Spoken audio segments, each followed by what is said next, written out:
Mormon church తన సభ్యుల నుండి కూడా దాచిపెట్టే 10 విషయాలు. 1. మోర్మనిజం స్థాపకుడు టీనేజ్ అమ్మాయిలను వివాహం చేసుకున్నాడు. చర్చ్ దాని ప్రారంభ రోజుల్లో బహుభార్యత్వాన్ని ఆచరించింది. దాని స్థాపకుడు జోసెఫ్ స్మిత్కు 40 మంది వరకు భార్యలు ఉన్నారు. వారిలో ఒకడు హెలెన్ మార్క్ కింబాల్, 14 సంవత్సరాలు. 2. జోసెఫ్ స్మిత్ మోర్మన్ పుస్తకాన్ని పీప్ స్టోన్స్తో అనువదించాడు. అతను బంగారు పలకల నుండి పుస్తకాన్ని అనువదించాడని నమ్ముతారు.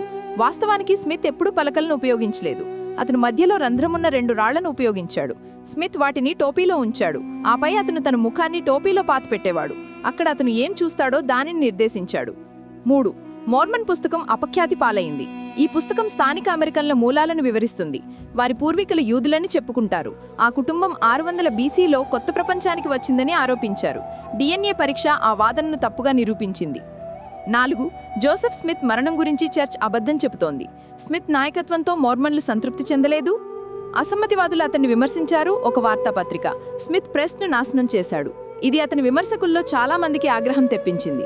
స్మిత్ యుద్ధ చట్టాన్ని ప్రకటించాడు. అతను రాజద్రోహము మరియు కుట్రకు పాల్పడ్డాడు. ఒక గుంపు జైల్లోకి చొరబడింది. స్మిత్ అతనిపై తుపాకీ ఉంది.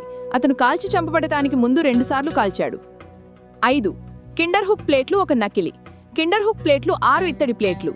వాటిలో పురాతన పాత్రలు ఉన్నాయని ఆరోపించాడు. ప్లేట్లు ఒక అస్థిపంజరంతో పాటు కనుగొనబడ్డాయి. ప్లేట్ రచనల్లో కొంత భాగాన్ని స్మిత్ అనువదించాడు. అవి అస్థిపంజరం యొక్క కథను తెప్పాయని అతను పేర్కొన్నాడు. అస్థిపంజరం ఈజిప్షియన్ రాజు వారసుడికి చెందినది.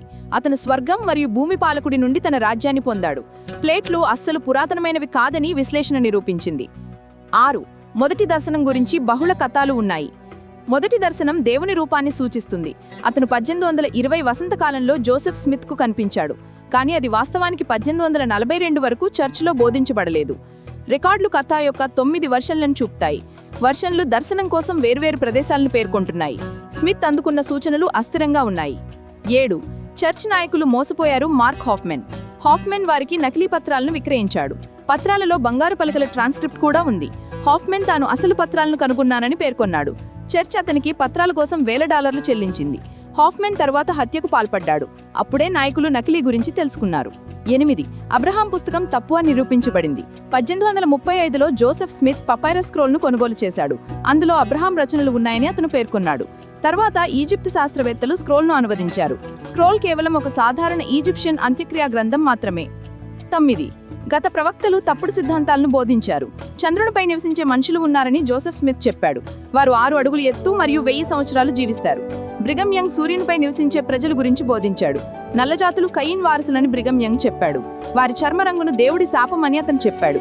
జోసెఫ్ ఫీల్డింగ్ స్మిత్ ఏ మనిషి కూడా చంద్రుని దగ్గరికి చేరలేడు అని చెప్పాడు.